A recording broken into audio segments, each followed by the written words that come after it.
आज हम लोग पढ़ेंगे जीओसी के बारे में,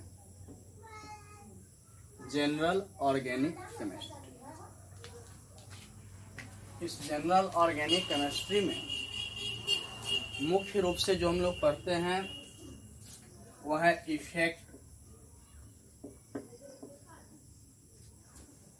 इफेक्ट के बाद है पढ़ना।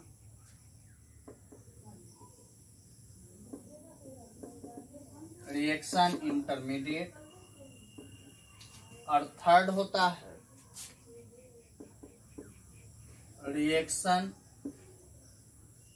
मैकेनिज्म। बस ये तीन ही मुख्य रूप से जीओसी के अंतर्गत आता है। तो हमें जो पढ़ना है अभी इफेक्ट के बारे में। तो कौन से इफेक्ट? तो इलेक्ट्रॉनिक इफेक्ट के बारे में। तो इलेक्ट्रॉनिक इफेक्ट के बारे में हम लोग स्टडी करेंगे।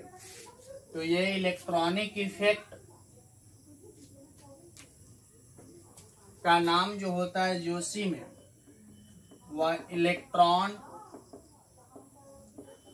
डिस्प्लेसमेंट इफेक्ट होता है। Electron displacement effect are classified into 4 types। पहला होगा इंडक्टिव इफेक्ट, दूसरा होगा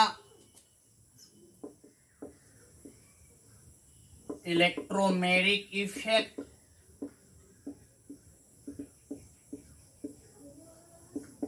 तीसरा होगा थर्ड पॉइंट रिजोनेंस इफेक्ट। और रिजोनेंस को ही हम लोग मेसोमेरिक इफेक्ट भी कहते हैं। बट रिजोनेंस और मेसोमेरिक इफेक्ट में स्लाइटली डिफरेंस भी होता है, जिसका हम लोग चर्चा करेंगे रिजोनेंस में। फोर्थ होता है हाइपर कंजुगेशन। ये मुख्य रूप से 4 इफेक्ट हम लोग को स्टडी करना है इलेक्ट्रॉन डिस्प्लेसमेंट इफेक्ट में। पहला होगा इंडक्टिव इफेक्ट, दूसरा होगा इलेक्ट्रॉनिक इफेक्ट, तीसरा होगा रिजोनेंस इफेक्ट जिसे हम लोग मेसोमेरिक इफेक्ट भी कहते हैं, और चौथा होगा हाइपर कंजुगेशन। नेम ही क्या है? इलेक्ट्रॉन का डिस्प्लेस होना, मतलब इलेक्ट्रॉन का ट्रांसफर। इस इफेक्ट में हम लोग स्टडी करेंगे। तो हम लोग आज के क्लास में पढ़ेंगे इंडक्टिव इफेक्ट के बारे में। जो लोग नोट करने वाले होंगे नोट कर लेंगे। Electron displacement effect are classified into 4 types. First type inductive effect, second electromeric effect, third resonance effect और फोर्थ हाइपर कंजुगेशन। तो हम लोग को पढ़ना क्या है? इंडक्टिव इफेक्ट के बारे में। ये इंडक्टिव इफेक्ट क्या होता है? It is a permanent effect. It is permanent effect. यह अस्थाई प्रभाव है जो हमेशा जो है रहेगा। और ये इफेक्ट जो क्रिएट होता है, this effect arises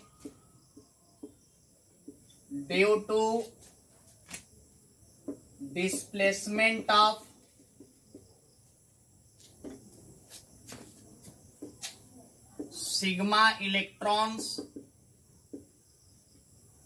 sigma electrons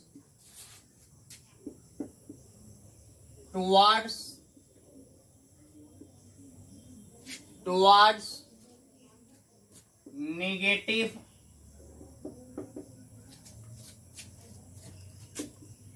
charge atom। This effect arises due to displacement of sigma electron towards negative charge atom. यह इफेक्ट जो क्रिएट होता है वह सिग्मा इलेक्ट्रॉन के ट्रांसफर से, सिग्मा इलेक्ट्रॉन के डिस्प्लेसमेंट से। और ये इंडक्टिव इफेक्ट दो तरह के होते हैं। Inductive effect are classified into two parts, positive inductive effect and negative inductive effect.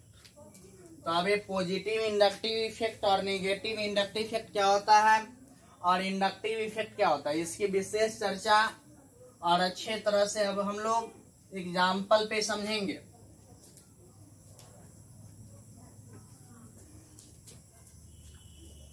तो सबसे पहले मैं आप लोगों को इंडक्टिव इफेक्ट के बारे में समझाता हूं, आप लोग समझने का कोशिश करेंगे। अगर कोई कार्बन से X एटम जुड़ा हुआ है और यह अगर X एटम निगेटिव चार्ज वाला है तो ये क्या करेगा, X निगेटिव चार्ज लेकर के रिमूव हो जाएगा और कार्बन पे पॉजिटिव चार्ज। यहाँ पे X निगेटिव ग्रुप है कार्बन से जुड़ने वाला, तो इसलिए यह इफेक्ट जो कहलाएगा निगेटिव इंडक्टिव इफेक्ट। अगर कार्बन से यही X जुड़ने वाला अगर पॉजिटिव होगा तो कार्बन क्या हो जाएगा माइनस, और X पे कौन सा चार्ज आएगा प्लस, और यहाँ पे X लिविंग ग्रुप क्या था पॉजिटिव, इसलिए यह कौन सा इफेक्ट होगा तो पॉजिटिव। नॉर्मली समझ लीजिए कि कार्बन से जुड़ने वाला ग्रुप निगेटिव हो तो निगेटिव इंडक्टिव इफेक्ट, अगर पॉजिटिव हो तो पॉजिटिव इंडक्टिव इफेक्ट। तो निगेटिव इंडक्टिव इफेक्ट मतलब निगेटिव ग्रुप में यानी कि इलेक्ट्रॉन विड्रॉइंग ग्रुप, अगर EWG मतलब इलेक्ट्रॉन विड्रॉइंग ग्रुप अगर कार्बन से अटैच्ड है, अगर कार्बन से इलेक्ट्रॉन विड्रॉइंग ग्रुप अटैच्ड है तो यह इफेक्ट क्या कहलाएगा नेगेटिव इंडक्टिव इफेक्ट। अगर कार्बन से जुड़ने वाला AX ग्रुप पॉजिटिव है मतलब इलेक्ट्रॉन का डोनेट करने वाला है तो ये क्या कहलाएगा इलेक्ट्रॉन डोनेटिंग ग्रुप। तो ये क्या कहलाएगा इलेक्ट्रॉन डोनेटिंग ग्रुप। तो नॉर्मल है। अब यहाँ पे ये जो रिमूव होता है ये फ्यूजन जो होता है वो फ्यूजन जो है, ये फ्यूजन जो होता है मतलब फ्यूजन मतलब क्लेवेज भी इसे कहते हैं हम लोग, यानी कि बॉन्ड का डिसोसिएट होना। तो फ्यूजन दो तरह का होता है, होमोलाइटिक और हेट्रोलाइटिक। होमोलाइटिक और हेट्रोलाइटिक दो तरह के फ्यूजन होते हैं। इसे हम लोग होमोलिसिस भी कहते हैं और इसे हेट्रोलिसिस भी कहते हैं। तो होमोलाइटिक फ्यूजन और हेट्रोलाइटिक फ्यूजन या हेट्रोलाइसिस फ्यूजन में होता क्या है पहले समझ लीजिए। अगर कार्बन से ये X एटम अगर जुड़ा हुआ है, अगर दोनों के पास एक एक इलेक्ट्रॉन है, अगर बॉन्ड डिसोसिएट होता है, बॉन्ड डिकम्पोज होता है, बॉन्ड अगर टूटता है तो कार्बन अगर अपना इलेक्ट्रॉन लेकर के बाहर हुआ और X भी मतलब कोई भी इलेक्ट्रॉन का बेईमानी नहीं करेगा तो यहाँ पे जो फ्यूजन जो होगा वह होमोलाइसिस होगा या होमोलाइटिक होगा।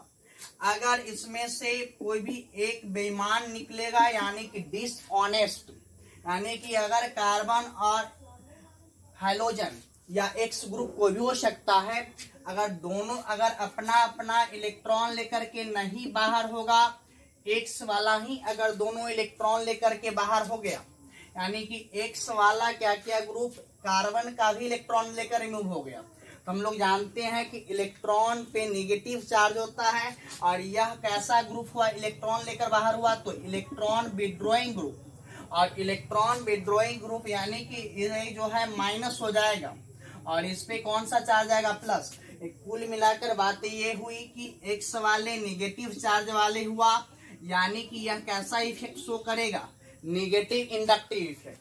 अगर यही C से X जुड़ा हुआ है, अगर यहाँ पे कार्बन इलेक्ट्रॉन लेकर के बाहर होगा, अब तो X पे प्लस हो जाएगा चार्ज, तो यहाँ पे यह कौन सा इफेक्ट कहलाएगा, तो वह जो है पॉजिटिव इंडक्टिव इफेक्ट। और यहाँ पे X क्या है, तो X इलेक्ट्रॉन डोनेटिंग ग्रुप। तो यह किस पे डिपेंड करेगा कि इलेक्ट्रॉन लेकर के यह ग्रुप जो है कार्बन से जुड़ने वाला रिमूव होगा, या इलेक्ट्रॉन डोनेट करके रिमूव होगा, या इलेक्ट्रॉन ले करके। तो ये बात जो है डिपेंड करेगा इलेक्ट्रोनेगेटिविटी पे। तो ये हम लोग नॉर्मली जानते हैं कि कार्बन से ज्यादा इलेक्ट्रोनेगेटिव नाइट्रोजन, नाइट्रोजन से ज्यादा ऑक्सीजन, ऑक्सीजन से ज्यादा क्या है फ्लोरीन। अगर कार्बन से जुड़ा हुआ ग्रुप अगर सपोज दैट Cl है, तो Cl क्या करेगा, इलेक्ट्रॉन अपना लेकर के बाहर हो गया, तो इलेक्ट्रॉन जो ही लेकर बाहर हुआ तो यहाँ पे C पे प्लस, तो यह कौन सा इफेक्ट शो करेगा, तो नेगेटिव इंडक्टिव इफेक्ट। ये बड़ा ही आसान है। तो आगे हम लोग बढ़ते हैं कि नेगेटिव और पॉजिटिव इंडक्टिव इफेक्ट में हम लोगों ने ये समझा कि नेगेटिव इंडक्टिव इफेक्ट उसे कहेंगे जिसमें कार्बन से जुड़ने वाला group electron withdrawing group. Electron अगर विड्रॉइंग ग्रुप होगा तो वह क्या हो जाएगा, नेगेटिव इंडक्टिव इफेक्ट, मतलब इलेक्ट्रॉन को अपने ओर खींचने वाला। अगर कार्बन से जुड़ने वाला ग्रुप इलेक्ट्रॉन डोनेटिंग ग्रुप होगा, इलेक्ट्रॉन का डोनेट करने वाला, दान करने वाला, तो ये पॉजिटिव इंडक्टिव इफेक्ट होगा। तो मुझे जहां तक कि लगता है कि आप लोग पॉजिटिव और नेगेटिव इंडक्टिव इफेक्ट और इंडक्टिव इफेक्ट को समझ लिए होइएगा। पुनः से इंडक्टिव इफेक्ट के बारे में एक और चर्चा मैं करता हूं। CH3 CH2 CH2 CH2 Cl, यहाँ पे जो Cl जुड़ा हुआ है यह X ग्रुप है, यहाँ पे Cl पे निगेटिव चार्ज है।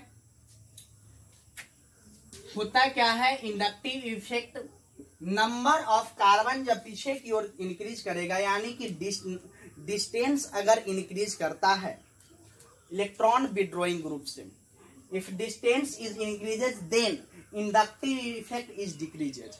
अगर डिस्टेंस इंक्रीज होगा तो इंडक्टिव इफेक्ट डिक्रीज होगा।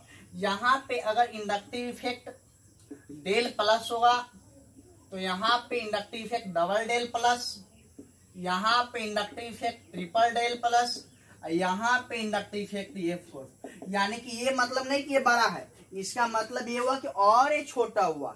यानी कि अगर इस पे माइनस सपोज दैट मान लो कि -10 चार्ज है, ऐसा है नहीं लेकिन मान लो, तो यहाँ पे नॉर्मली अगर 10 है तो इसमें 5, इसमें 3, इसमें 2, तो 10 5 15 3 18, ये चारों मिल करके इस -10 के क्या है, सॉरी यहाँ पे 10 नहीं यहाँ पे 20 कर देते हैं, तो ये चारों मिलकर के उस 20 के बराबर, ये -20 है तो -20 का डिस्ट्रीब्यूशन जो हो रहा है सिर्फ इसी पर नहीं हो रहा है। ऐसा नहीं है कि Cl माइनस अगर ये 20 इस पर चार्जेज अगर सपोज दैट है तो ये इस पर मतलब कि Cl इस पर -20 इस पर +20, ऐसा नहीं है। इसका डिस्ट्रीब्यूशन जो हो रहा है ये चारों एटम पे, और किस प्रकार से हो रहा है, इस पर मतलब सबसे ज्यादा फर्स्ट पर, उसके बाद सेकेंड पर उससे कम, थर्ड पे उससे कम, और फोर्थ पे। ऐसा कोई नहीं लगाना कि परसेंटेज चलो 50 हो गया, ये इस तरह से नहीं है कुछ, मतलब ये नॉर्मली मैं मान लिया हूँ सपोज दैट। मतलब यहाँ पे कुल मिलाकर बात यह है कि जैसे जैसे लिविंग ग्रुप से मतलब हटने वाले ग्रुप से, इलेक्ट्रॉन विड्रॉइंग ग्रुप से कार्बन का डिस्टेंस ज्यादा होता जाएगा, वैसे वैसे इंडक्टिव इफेक्ट की वैल्यू जो होगी वह डिक्रीज होती है। इसका मतलब जितने पास में होंगे उतना ही इंडक्टिव इफेक्ट क्या होगा, ज्यादा होगा। जैसे मैं किसी को खींच रहा हूं किसी फर्स्ट मतलब चेन में, अगर मेरे नेक्स्ट में 5 बच्चे हैं तो मैं पहले वाले को ज्यादा जोर लाकर खींच रहा हूं, मेरा प्रभाव 5वें तक कितना होगा, तो बहुत स्लाइटली बहुत कम होगा। तो इस बात को आप समझने का कोशिश कीजिए।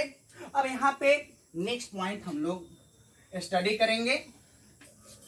तो इसमें अभी जो पॉइंट मैंने स्टडी किया और मैंने जो पढ़ाया और आपने स्टडी किया, उसमें क्या समझा कि कार्बन के 3rd 4th पोजीशन पे जाकर के इंडक्टिव इफेक्ट का वैल्यू लगभग नेग्लिजिबल हो जाता है, लगभग 0 के बराबर हो जाता है, बहुत कम हो जाता है, और चौथे के बाद तो लगभग वैल्यू उसकी होती ही नहीं है। नेक्स्ट पॉइंट, अब ये इंडक्टिव है, बहुत सारे लोगों के मन में चल रहा होगा कि सर तो पढ़ा रहे थे ऑर्गेनिक केमिस्ट्री, बीच में जीओसी आ गया। ये क्यों आया? 11th में पढ़ाई नहीं हो पाई थी ड्यू टू क्लास क्लोज होने के कारण, और उसमें क्लास क्लोज क्यों होता सबको पता है, कोरोना। तो यहाँ पे ये जीओसी छूट चुका था। तो जीओसी में जो इंडक्टिव इफेक्ट है ये काफी, इंडक्टिव इफेक्ट ही नहीं, जो चारों इफेक्ट जो चर्चा किए हैं, या फिर रिएक्शन एंड मैकेनिज्म, जितने भी टॉपिक है बड़ा ही इंपॉर्टेंट है।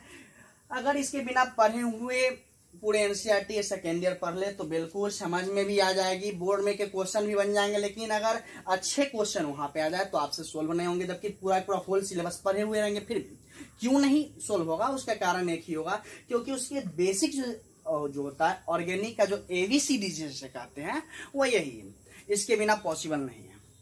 तो यहाँ पे इंडक्टिव इफेक्ट समझना जरूरी है। और इंडक्टिव इफेक्ट के एप्लीकेशन बहुत लोगों के मन में चल रहा होगा कि इंडक्टिव इफेक्ट पढ़ के क्या होगा, इंडक्टिव इफेक्ट क्यों पढ़ रहे हैं। तो इसके हम लोग एप्लीकेशन जानेंगे कि इंडक्टिव इफेक्ट का कहाँ कहाँ यूज करेंगे। इंडक्टिव इफेक्ट से मुझे पता चलेगा स्टेबिलिटी के बारे में, इसके अलावा एसिडिटी ऑर्डर के बारे में, इसके अलावा बेसिसिटी ऑर्डर के बारे में। इतना ही नहीं, अब स्टेबिलिटी के बारे में पता चल रहा होता, सब लोगों को पता है स्टेबिलिटी पता चल रहा है, तो इसका मतलब कौन रिएक्शन फास्ट करेगा, कौन स्लो करेगा, ये सब पता चलेगा। लेकिन आहिस्ते धीरे धीरे थोड़ा धैर्य पूर्वक रहिए। और इसीलिए मैं लगभग इंडक्टिव इफेक्ट पे क्वेश्चन आपको बहुत सारा कराऊंगा। मैं लिख करके लाया हूं आप लोग के लिए स्पेशल, जो है लगभग 15-20 क्वेश्चन आप लोग एक एक करके 1 बाय 1 करके करेंगे। तो 15 से 20 क्वेश्चन हम लोग इंडक्टिव इफेक्ट पे करेंगे। तो वह क्वेश्चन मैं लिख करके लिए आप लोग के लाया हूं, क्योंकि ऐसा ना हो कि आप लोग इस पे प्रैक्टिस ही ना करें। अच्छे अच्छे क्वेश्चन है जो भी जेईई मेन अथवा बोर्ड में पूछा हुआ हो। तो जैसे पहला क्वेश्चन है, which is more stable, question है which is more stable. First question, FCH2 COO-, B में Cl CH2 COO-, option C number है Br CH2 COO-, और डी ऑप्शन है I CH2 COO-। इसमें सबसे ज्यादा स्टेबल कौन है ये बतलाना है। तो इसके लिए आप एक काम करेंगे, सबसे पहले माइनस इंडक्टिव इफेक्ट का आप लोग ऑर्डर जो होता है ऑर्डर नोट कर लेंगे। तो सबसे ज्यादा मतलब कि नेगेटिव इंडक्टिव इफेक्ट कौन होता है और सबसे कम कौन। तो ये ऑर्डर मैं यहाँ पे लिख देता हूं।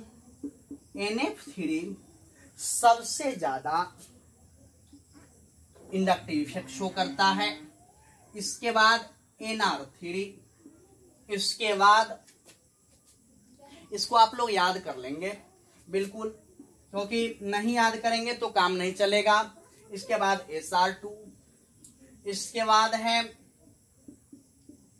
NO3, इसके बाद है NO3 नहीं NH3 के बाद है CF3, फिर है NO3 NO2, सर इसको रट्टा मारना पड़ेगा, हाँ मारना पड़ेगा, बिना मारे हुए काम नहीं चलेगा।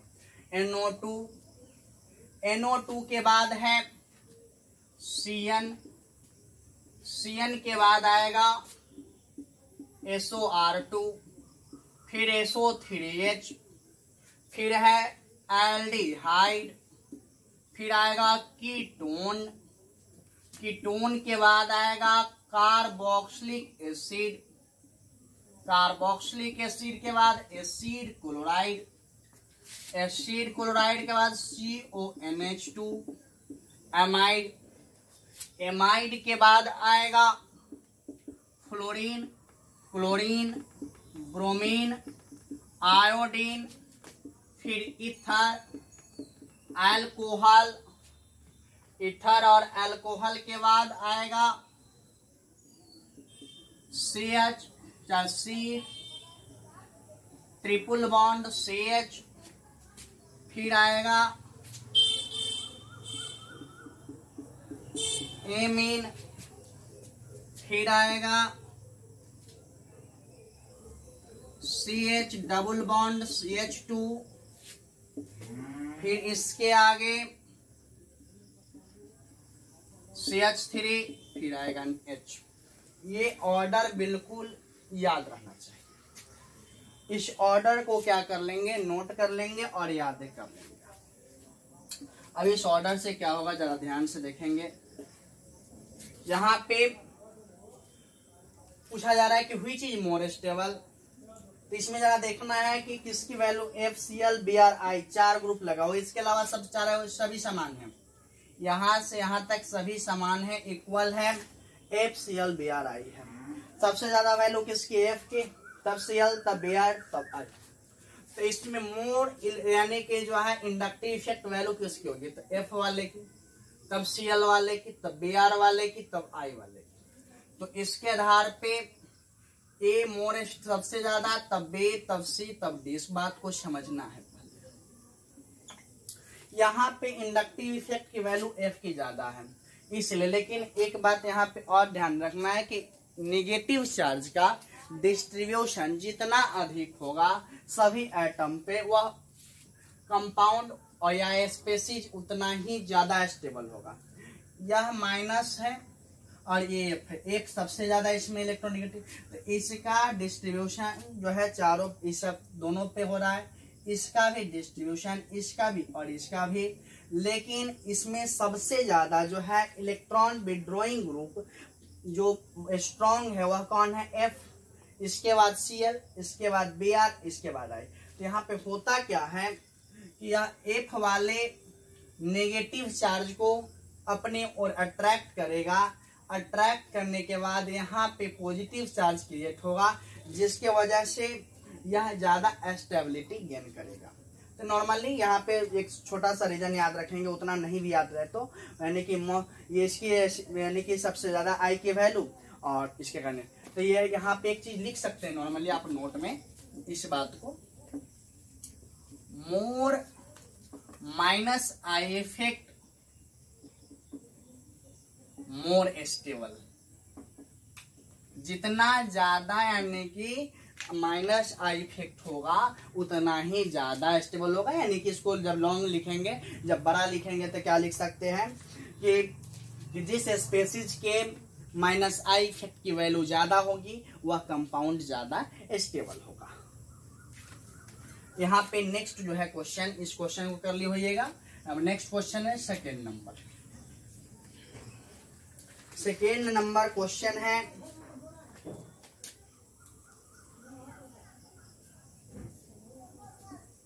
NO2 CH2 COO minus,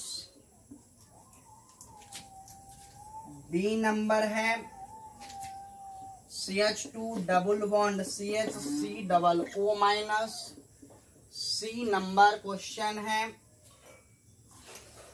F CH2 COO minus. यहाँ पे इन तीनों में मोर स्टेबल कौन है, सेम क्वेश्चन। पहला नंबर जो था मोर स्टेबल, इसमें सबसे अधिक स्टेबिलिटी किसकी है, तो बड़ा ही आसान क्वेश्चन है, आप लोग ध्यान से देखिएगा। यहाँ पे NO2 ग्रुप है, यहाँ पे CH2 डबल बॉन्ड CH है और यहाँ पे F ग्रुप है। तो जरा ध्यान दीजिएगा, सबसे ज्यादा इसमें I इफेक्ट की वैल्यू NO2 की, तब किसकी है CH2 डबल बॉन्ड CH और F में, तो F वाले की, और यहाँ पे फिर मतलब CH2 डबल बॉन्ड CH वाले। तो इसका मतलब सबसे ज्यादा नेगेटिव इंडक्टिव इफेक्ट की वैल्यू A का है, तो A ज्यादा स्टेबल होगा, उसके बाद C और उसके बाद इसके आधार पे आप स्टेबिलिटी, अब यहाँ पे स्टेबिलिटी जब पहचानना आप स्टार्ट कर देंगे, फिर जो है नेक्स्ट पॉइंट में इसका और सारे एप्लीकेशन समझेंगे। ये नॉर्मल क्वेश्चन है, NO2 का इंडक्टिव इफेक्ट सबसे ज्यादा, इसलिए सबसे ज्यादा स्टेबल। इसके बाद इंडक्टिव इफेक्ट की वैल्यू C वाले की, क्योंकि F यहाँ पे है, C फिर B वाले की। थर्ड क्वेश्चन करते हैं।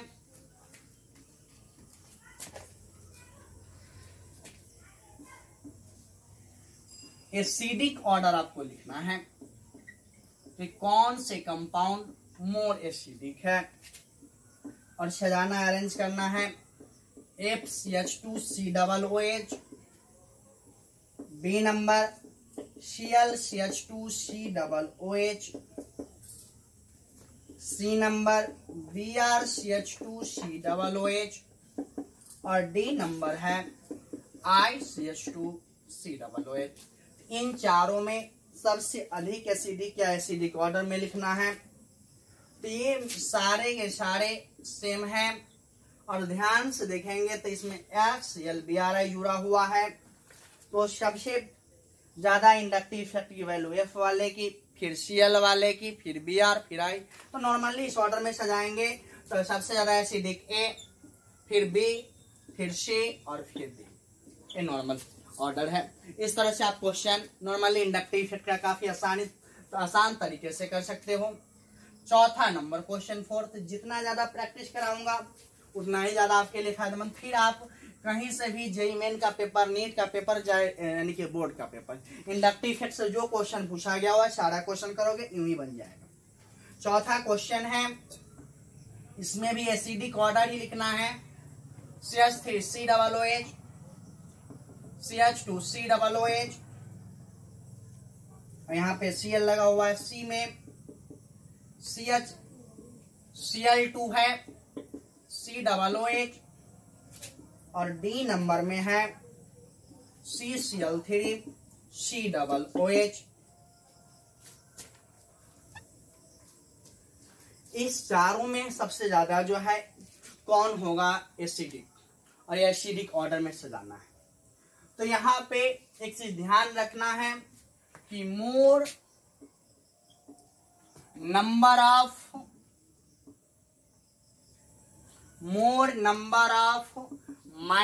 -I ग्रुप मोर एसिडिक या मोर स्टेबल। ज्यादा स्टेबल है तो ज्यादा एसिडिक होगा, ये भी याद रखना है। More stable then more acidic का स्पेसिज। तो यहाँ पे सबसे ज्यादा जो है नॉर्मली इसमें COOH ये तो सभी में समान है। यहाँ पे CH3 ग्रुप दिख रहा है, यहाँ पे एक Cl दिख रहा है, यहाँ पे 2 Cl, यहाँ पे 3 Cl। तो यहाँ पे Cl की संख्या सबसे अधिक, तो सबसे ज्यादा एसिडिक D वाले, फिर इसके बाद C वाले, फिर इसके बाद B वाले और सबसे कम एसिडिक A वाले होंगे। बड़ा ही आसान क्वेश्चन, नॉर्मल तरीके से आप इसको सॉल्व कर लेंगे। 5वें नंबर क्वेश्चन, 5वें नंबर जो है क्वेश्चन आप लोग करेंगे।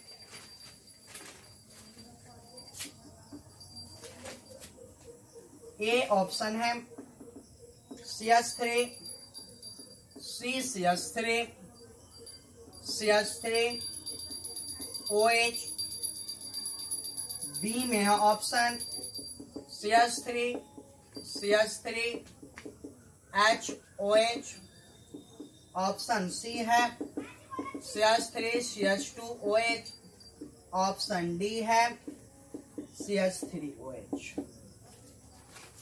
और इसमें आपको बतलाना है कि सबसे ज्यादा एसिडिक कौन है।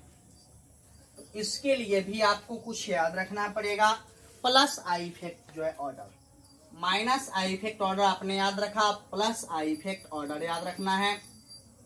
प्लस आई इफेक्ट ऑर्डर मतलब positive inductive effect order.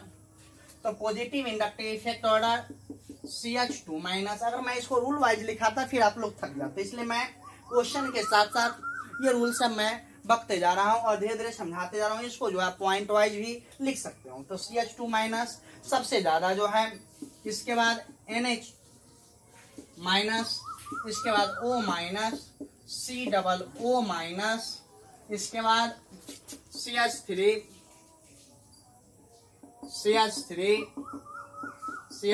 Plus C plus, इसके बाद CH3H प्लस, फिर है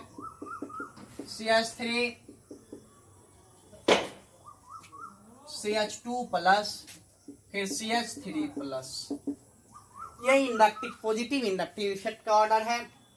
सबसे ज्यादा पॉजिटिव इंडक्टिव इफेक्ट की वैल्यू इसकी और सबसे कम इसकी, ये ऑर्डर। इसको आप लोग नोट कर लेंगे। ऐसे H जो लिखे थे इंडक्टिव इफेक्ट में, वह ना तो जो है पॉजिटिव इंडक्टिव इफेक्ट के लिए वैल्यू है ना नेगेटिव, क्योंकि उसकी वैल्यू लगभग निग्लेजेबल होता है।